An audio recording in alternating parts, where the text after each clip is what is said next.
Hey guys, what's going on today? Today we're doing a couple things, and there's actually going to be 3 different videos in it. I'll make a little series just because I thought that would be best for you guys to separate, you know, what might be happening. Anyway, we're going to be adding an auxiliary fuse box, adding power locks, and changing the door handles. As you can see here, these door handles are kind of old and rusty, and I have new ones that I got for free, so might as well put them on. And we'll add auxiliary fuse box and add power lock. So maybe you don't want to see one part of it, maybe you know how to do it, no big deal. We'll allow you to skip that. So thanks guys. Now I'm just using 3M adhesive tape, and I'm just going to take this backing off and stick it up there. Alright, so that's stuck on there, and I can't imagine that coming off. I mean, that is so stuck. It's not even funny. Like, that's not going anywhere. So this is the pretty short and sweet way of crimping something. You get your wire here, let's stick it in, and that's pretty much bottomed out there. So I'm gonna hold this while I try to crimp it.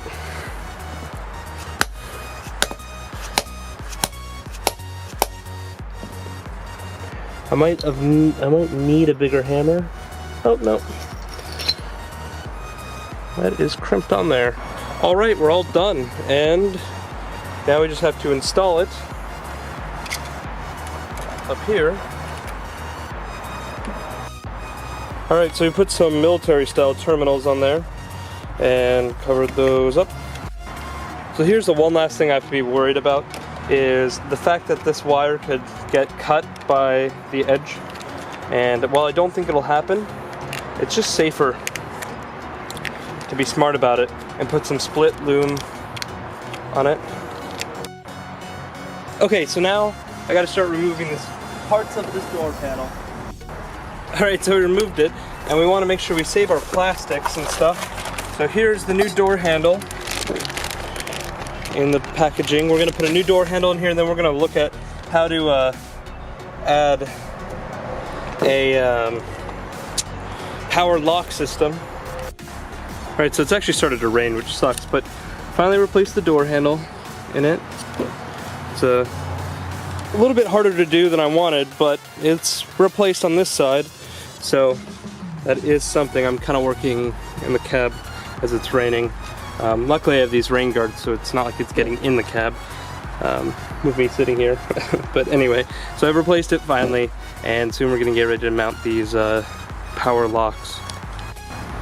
Alright, now the door is back together for the most part, and we need to start getting into the system. So there's one master that'll go on the door, and then there's these slave ones, and that's what we have to mount. So the slave. Alright, so it's pretty much in there now.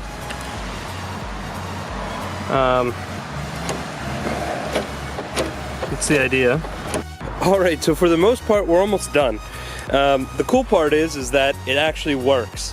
And I've just been going through this, and here's the box and some crap that I haven't cleaned up yet and underneath. So I connected power through, if you look right in there, that fuse box. So that's where the fuse box comes down and connects power across this red wire that I need to tuck into the regular split loom. But this red wire was actually there to begin with. I didn't know what it was for. I looked in the dash, ended up being empty. There was nothing connected to it. So cool, that's working there. So it connects here, 2 screws, and then the part connects there. And it's pretty solid. Like, I haven't had any issues with it so far, and that's just playing with it. Alright, so at this point it's time to organize and clean this up and put this door panel back together. Everything works really well, so show you it now. I'm sure I've taken a couple videos of this, but I had to wait a couple days because it was raining and I didn't want to work on the car in the rain. Unlock, lock, and then up here. It's a really great system, really easy. So far it seemed to be working pretty well, so I haven't had issues with it, but we'll find out. as we go. So, alright, so I have split loom on the door, coming here into the main harness. I gotta split loom a lot of this here and then off in that section over there. And some people don't understand why I use split loom instead of wrapping it in like electrical tape. And here's the reality, right?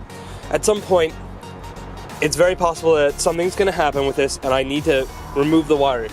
Well, if I electrical tape it, I'm gonna be screwed. I'll have to unwrap everything, it's gonna be sticky. Like, the factory tape is actually just like a vinyl tape without adhesive on it, and people just, like I said, use electrical tape, so it becomes a huge mess. Just use split loom. You want to keep it secure, put a couple little zip ties in it, but this stuff for me, like, this is hardly ever going to move. It'll be fine. I'm not really worried about it at all. So yeah, so that's what I'm doing is split loom. So here's a big roll of it. I'm gonna do the main section, and then I'm gonna do stuff that goes into the dash, and we're all actually not too far from being done. So I guess I'm gonna slightly eat my words of what I just said about don't use electrical tape. You can use electrical tape like this, but just use it around the ends of the connector. Like, I'll show you what I mean in a second here. So this is really what I meant when I said use electrical tape. Just around these ends. Keeps it from this part from moving. Alright, time to start putting the Jeep back together. So door stuff is on, and still works. Just wanna keep making sure while we're doing this that everything's still working. Alright, so the next part is now we just gotta tuck wires up because this is mounted. So if we look at this now, you would never even notice. And alright, and this doesn't even really get in any way. The best part. Originally I thought that I might have an issue with what happens if this cord comes up and this door overextends, but since this plastic part is in there, there's no way this door part is coming up. It's not going to overextend at all. And I'll close the door and show you. All it does is kind of bunch over there and no problem, but it's awesome. Alright, so from here to way over there at that Jeep. Alright, so a fire pit. That's how far it reaches, which is pretty freaking awesome.